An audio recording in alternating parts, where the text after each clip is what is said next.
Hello guys, welcome back to John's Workshop. In this video we're going to be making a tap follower, and for those that are interested in the design of that tap follower, that's easy for me to say, tap follower, if you go back to my previous video, which was hints and tips, or workshop tips, sorry, number 2, I went through a design, make and the DFM process that underpins that in industry to get to these kind of final design attributes, if you want to call them that, of this particular tap follower.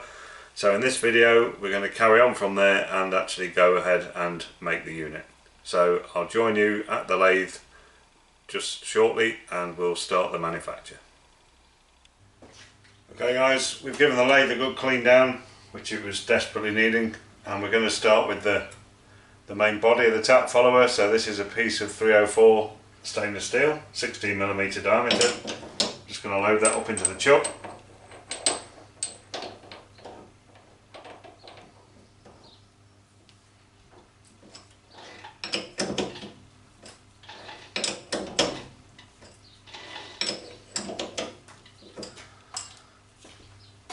And we're going to face this off, spot drill it and drill it out for the internals and for the thread in this end.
So I just thought it'd be worth showing this drill. So this is what's just come out. So that's just done 3.5 inches in stainless, and if you look at the wear pattern, this was a brand new drill when it went in. If you look at that wear pattern on the cutting edge, very uniform, no discoloration, no chipping. So that's gone very well, and that's with good coolant application, regular clearing the swarf out, and a nice steady speed so that we're not work hardening and getting anything too hot. So you know, in stainless is more difficult to machine, but with the right parameters and the right care and attention you can get those sorts of results. So question is, does the spring fit? And it should be a really tight fit, well, a really tight fit, a really close fit in there, and that's perfect. That's good. Next job is countersink this front end, and then we're going to put an M12 thread in for the first 15mm. So why do I want a tap follower? This is exactly why, because it's hard work with one hand, keeping the tailstock in the back of the tap, but it is doable.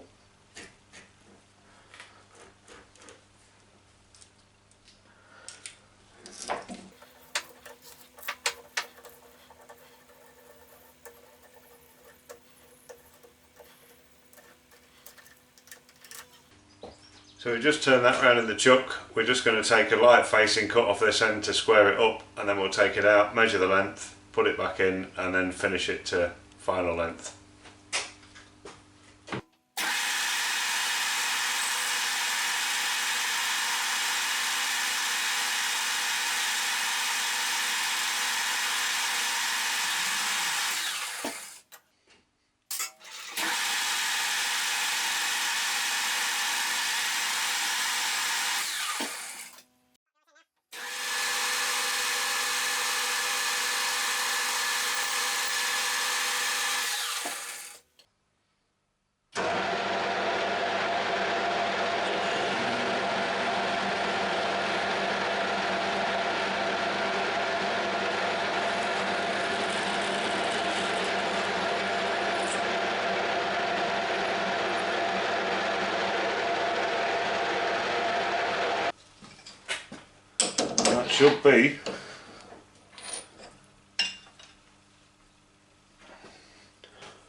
That should be this component complete.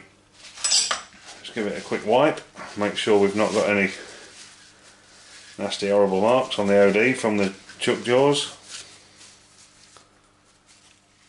That looks pretty good. So we've got our small hole in that end and our big hole for clearance on the spring with an M12 thread in that end. So that's the first component manufactured. Right guys, we're on with the next bit now, which is the double-ended pin. So we've got that set 40mm at the chuck, and we're going to turn the OD for the shoulder and then the diameter for one end of the pin, and then we're going to put the point on for the pointy end of the pin at this setup.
So rather than trying to put a 5mm wide parting off tool through this, I'm just going for the poor man's parting off tool.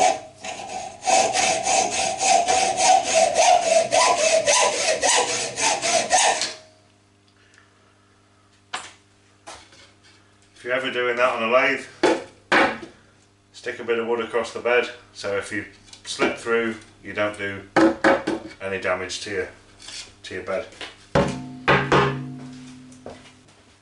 Right, set up for the second side now, so we're going to face this, turn the same diameter to the right length, and then we've got to drill and tap an M5 hole in the end.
There we go guys, that's the second piece done.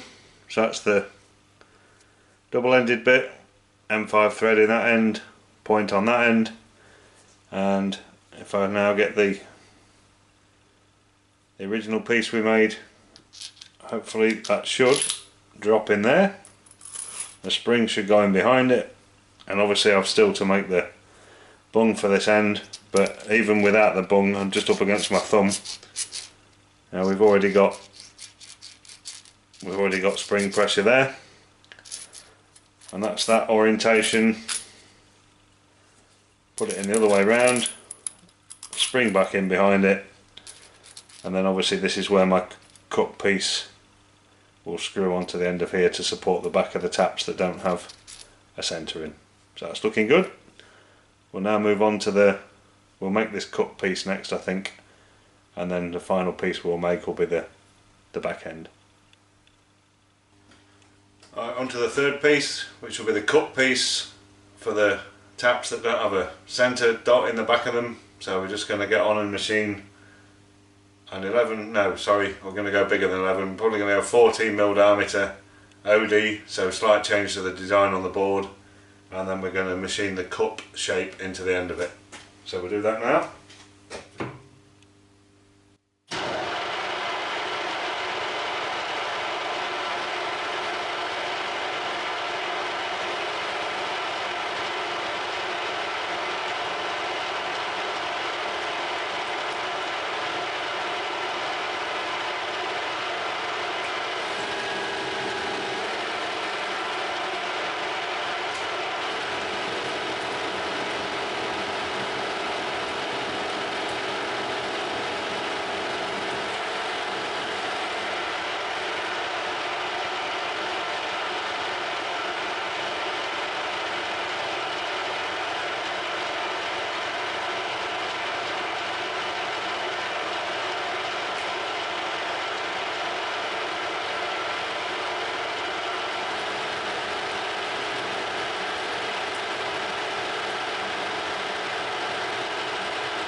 Okay, we found a bigger spot drill, so we'll give that a whirl. That should do us.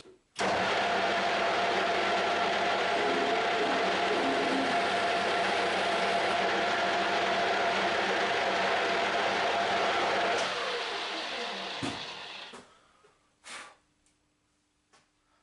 go a bit deeper than that, I think.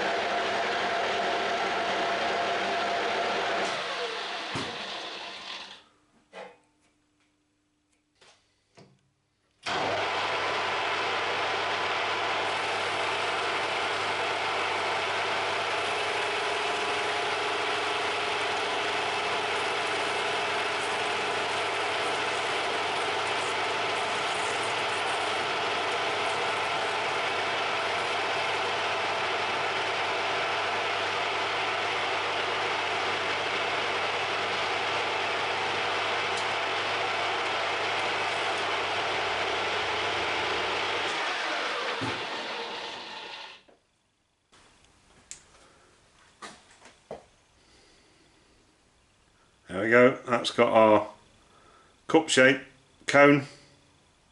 Happy with that. So we now need to turn that round, hold this way round, and put the M5 thread on the back end of it.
Alright guys, we just ran the die back down. Yeah, it just mashed a couple of threads up at the back, so that now fits on there nicely. Just spins on, it spins off, no problem at all. We've got the cone in the back, so you can now see, hopefully, same spring pressure. Oop, get it on the in shot. Same spring pressure, just with my thumb over the end at the minute.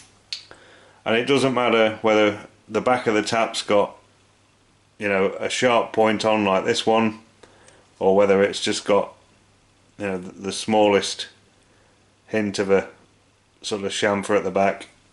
Both of those equally well centre in that cone, as you can see there. Because of the cone shape, they just automatically locate on centre. Right then guys, we're on with the last bit, which is the plug, threaded plug for the end.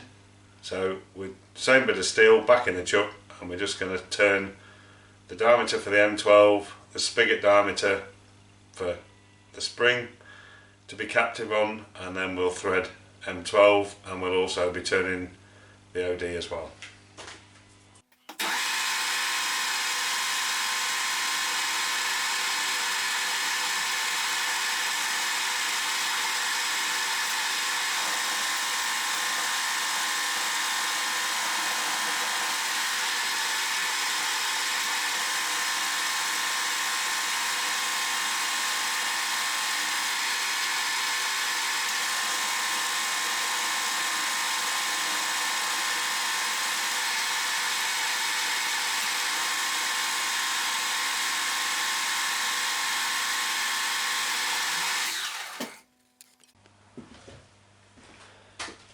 Right then guys, I had to put a bit of juice back in the battery in the camera, so apologies for that, but basically I've turned the major diameter for the knurled head, I've turned the thread diameter for threading, and I've turned the spigot diameter on the front, chamfered it, and I've put an undercut in the back of the thread, and we're just going to give this, I'll just call it a knurling tool, I won't call it what I want to call it, a last chance at life before it gets completely ripped apart and I build something that actually works, rather than this cheap and nasty thing that I bought thinking it would do for the odd occasions that I need to put a knurl on.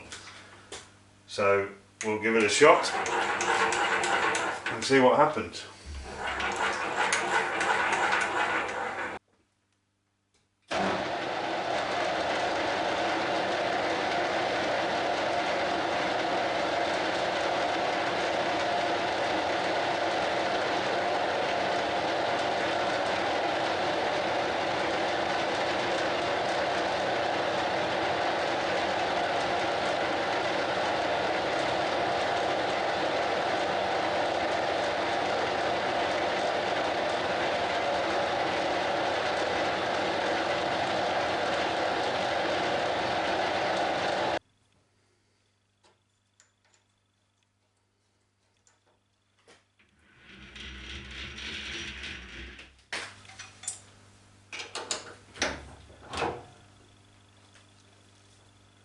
You know where you're going.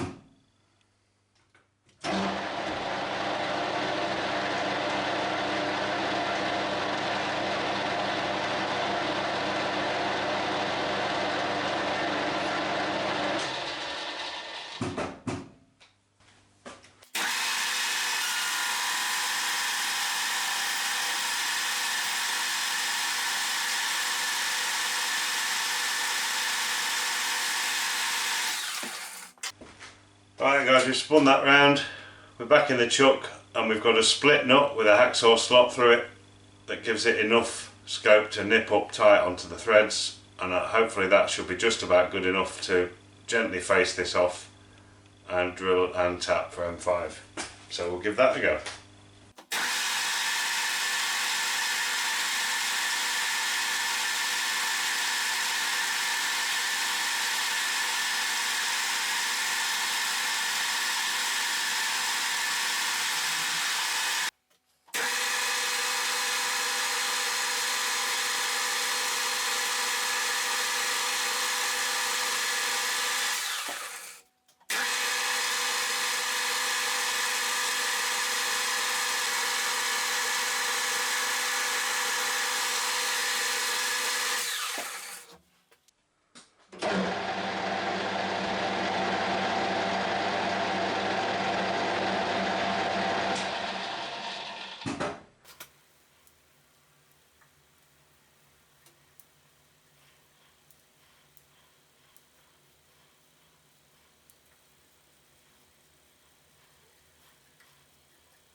So there we go guys, that's just a split nut hacksaw slot through it. Gives it enough scope to clamp up on the thread. It's not brilliant, you wouldn't want to be doing any heavy machining with that, but for light machining like I've just done there, perfectly good enough solution. So we'll go to the bench now and we'll just try and fit all the bits together and see what it looks like. So here's all our bits. Just spin the coned cup off there, idea being that sits in the back of there like that, and it's just clear on the OD, so when I put this in the chuck, both the nil diameter and the top diameter of this are slightly smaller than the 16mm outside diameter of this. So we'll put the point piece in first, spring,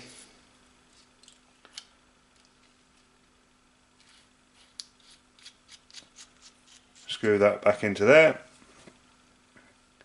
and there we go. There's our pointed tap follower, spring loaded, and when you want the cup for the taps that don't have a centre in, spin that out, take your plug out, take your spring out, reverse that, pop your spring back in, screw that on last I think, pop your end cap back in, and screw your cup into that end. So the last thing I'm going to do is probably just a bit of chemical blacking on the cup. I'll try the actual double-ended shaft. It's 17-4pH. I'm not sure whether it will take a black or not, but we'll give it a go. But this will certainly take a black, as will the cup. So we'll at least get those two blacked up just for a bit of corrosion protection. I'll bring you back when we've done that and we've given it a final wipe over. Right then guys, there we go. There's the finished article with chemical black on the bits that aren't true stainless.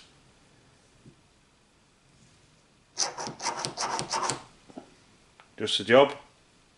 And I've shown it in the other mode earlier on in the video where we put the cup on the end, so happy with that. It's a good addition to the shop and an interesting design. A bit of effort through the design stages to try and work out how to make something that would, you know, go through both taps without any bother and all be as one unit, so I can't lose the small parts when I take it apart. So the one compromise I have made there is, as I said in my tips video, workshop tips video, about I wanted this to be a 13mm OD, so it would fit in the chuck on the lathe and also the chuck on the mill.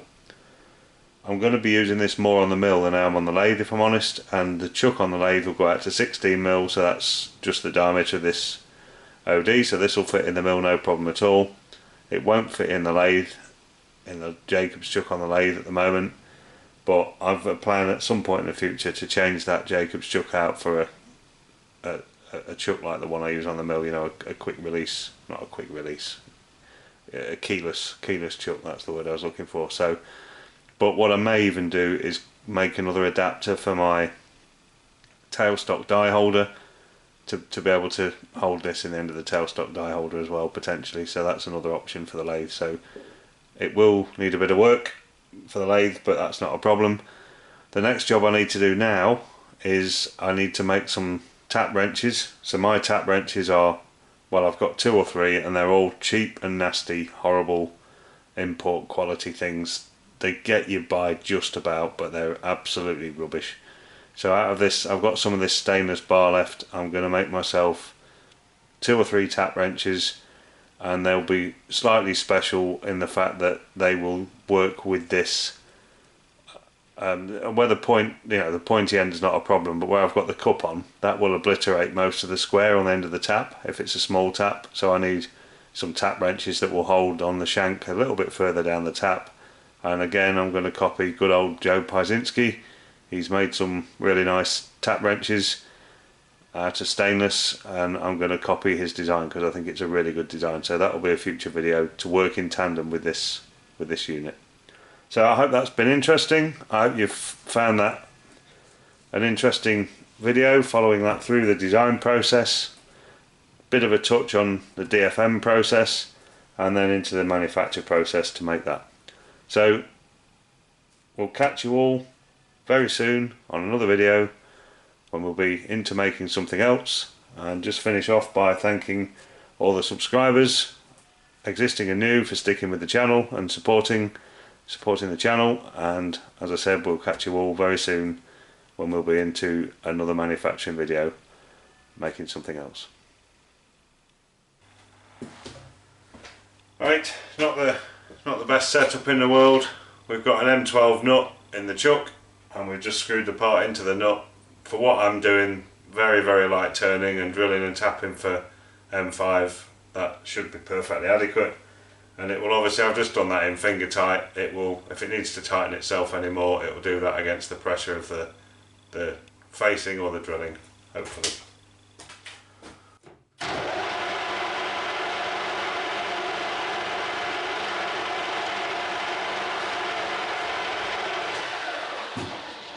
And that's why that wasn't a good idea.